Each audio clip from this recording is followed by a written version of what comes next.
In this quick Moodle tutorial, we're going to see how to add a wiki activity. And a wiki is just a place, a space online where you can have either individuals or multiple people editing and contributing to pages or subpages, all in the same area, all together, or even individually. You'll see here in 1 second. To get started, first thing we do is turn editing on over here, right-hand corner up at the top.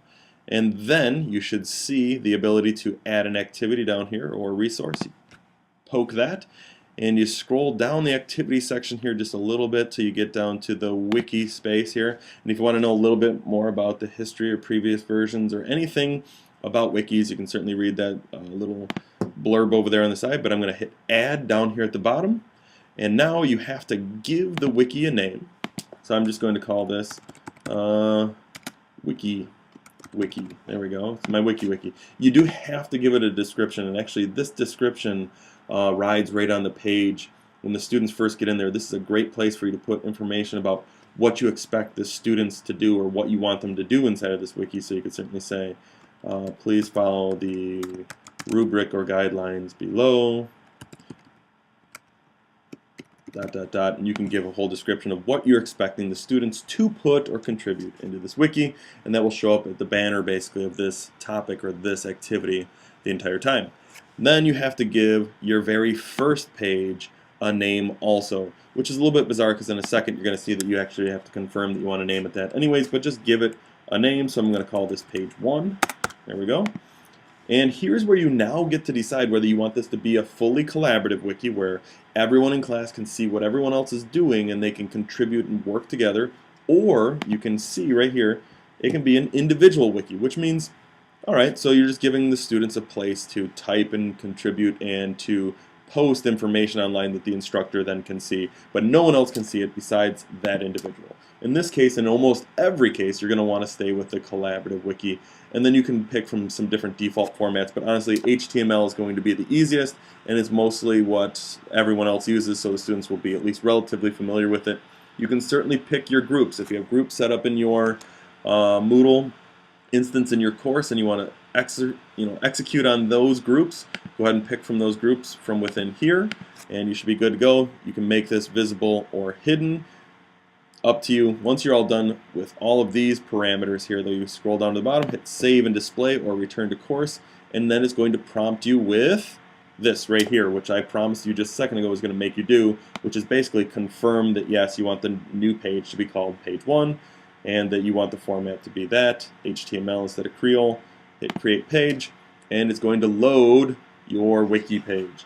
And you'll notice, as I promised, up here at the very top, up the banner, it says please follow. This is the part that I was talking about where it should say use the edit tab to contribute to the following concepts, following these guidelines or this format or this rubric, something along those lines.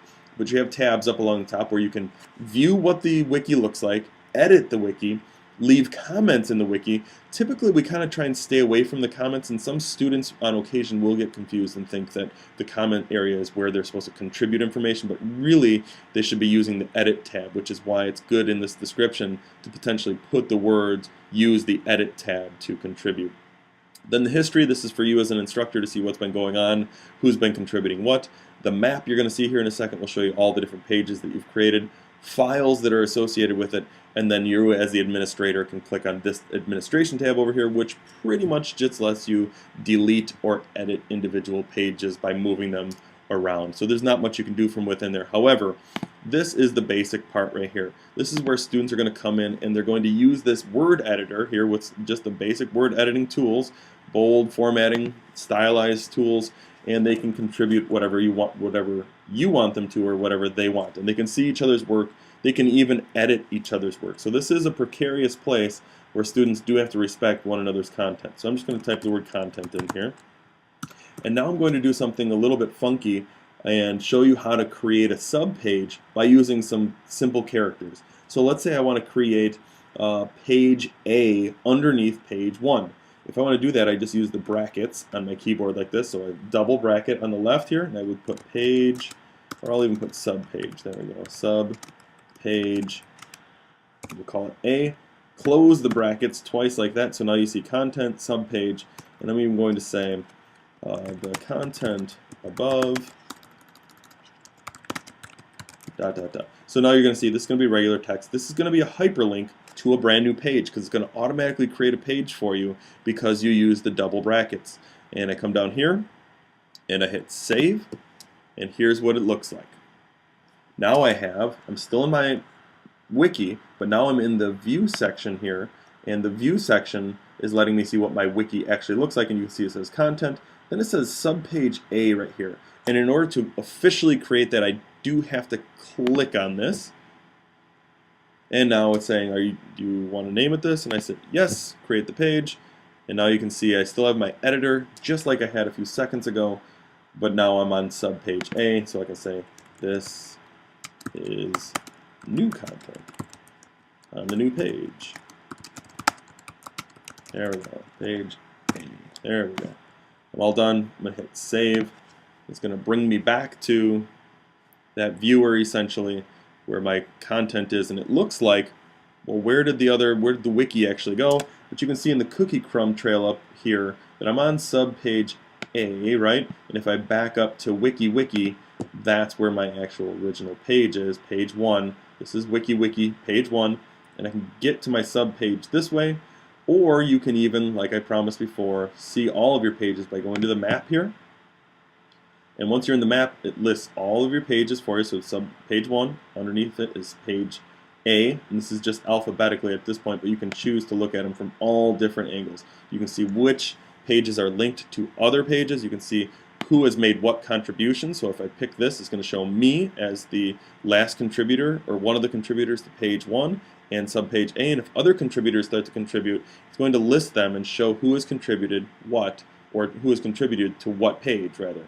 And you can check for all kinds of other ways of looking at who has contributed, who has done what inside of this wiki. So students essentially can just come in here and start adding information. The one bad part about wikis is you can't associate necessarily a grade per se. You can't attach a grade to a wiki, which is unfortunate, but you can certainly create this wiki page, let students go in here, and then back here in the classroom, it's relatively simple to go ahead and add an activity and create an offline activity which will allow you to add that grade. So you can just create a grade holder for your wiki and then grade the wiki through that grade holder, through that assignment piece right here. So you would just create this and make it an assignment piece offline that would be hidden essentially if you wanted to, but students would be able to see it.